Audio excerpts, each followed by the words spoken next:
स्वामी हे केवळ बुद्धीचा स्तोत्र नाहीत, तर बुद्धीला प्रकाश देणारे परम चैतन्य आहेत, ज्यांच्या संकल्पातून सृष्टी निर्माण होते, ज्यांच्या इच्छेने काळ फिरतो आणि ज्यांच्या कृपेने जीवाला मार्ग सापडतो.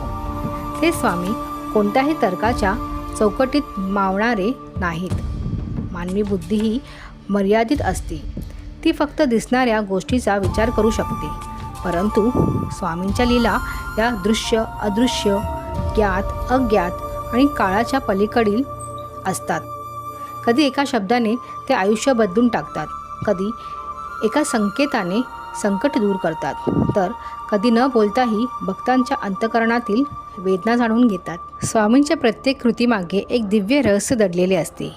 ते जे करतात ते त्या क्षणी बुद्धीला समजत नसले तरी काळ पुढे गेल्यावर त्यामागील कृपा उमगते. म्हणूनच स्वामींना समजून घेण्याचा प्रयत्न बुद्धीने नव्हे, तर श्रद्धा, समर्पण आणि अनुभूतीने करावा लागतो. कारण स्वामी हे विचारांचा सीमा ओलांडून अनंत ब्रह्मांडात अखंड विराजमान असलेले परब्रह्म आहेत. श्री स्वामी समर्थ.